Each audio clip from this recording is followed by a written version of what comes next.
நான் உங்ககிட்ட சொல்றது என்னன்னா, இந்த ஸ்கிரீனோட ஒரு போட்டோ எடுத்துக்கங்க. இந்த விஷயம் உங்க மனசுல ஆழமா பதியணும்.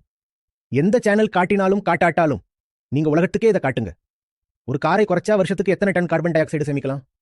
டிவியில காட்டுறதை விட 2.4 டன்னுக்கு கீழே தான் சேமிக்க முடியும். ஃப்ளைட்ல கம்மியா போங்க, எவ்வளவு சேமிக்க முடியும்? ஆனா அந்த முதல் விஷயம் ரொம்ப முக்கியம். யார் உங்களுக்கு அதை சொல்லிக் கொடுப்பாங்க? ஏன்னா நம்ம பண்பாடே இதுதான். வீடுன்னா கூடு, கூடுன்னா முட்டை. நான் இதை சொல்லும்போது இந்துக்களோட எண்ணிக்கையை குறைக்கிறாருன்னு சொல்ற சூரர்களும் இருக்கிறாங்க. அட, இந்து முஸ்லீம் பத்தி பேசலப்பா, பூமியே மிஞ்சாது. இங்கே மனித இனம் இல்லாம போச்சுன்னா அப்புறம் பண்ணிக்கலாம் இந்து முஸ்லீம் வாதம். யாரும் குழந்தைங்க பிறக்கவே கூடாதுன்னு சொல்லல. எனக்கும் குழந்தைங்கன்னா ரொம்ப பிடிக்கும். ஆனா அங்க எழுதியிருக்கிறத பாருங்க, 1 fewer child. ஒன்னு இருந்தா போதும், 2வது தேவையில்லை. என்னைக்கு நீங்க அதிகமா ஆகி உண்மையை சொன்னா உங்களுக்கு கோபம் வராம உங்ககிட்ட எண்ணிக்கையும் இருக்குமோ, அன்னைக்கு எல்லா சேனல்களும் பத்திரிகைகளும் பிரைம் டைம்ல இதை காட்ட கட்டாயப்படுத்தப்படுவாங்க.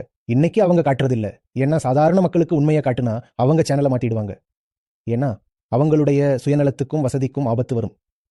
யாருடைய வாழ்க்கை பொய்யில போயிட்டு இருக்கோ அவங்களுக்கு உண்மைங்கிறது மதிக்கப்பட வேண்டிய விஷயம் இல்ல, ஆபத்து தான். ஆனா உபநிடதங்களும் கீதையும் வீட்டுக்கு வரும்போது உண்மையை மதிச்சு ஏத்துக்கிற திறமை வரும். உண்மை ஒரு சின்ன விஷயம் இல்ல, ரொம்ப பெரிய விஷயம். எல்லா மனுஷனாலையும் அதை மதிக்க முடியாது.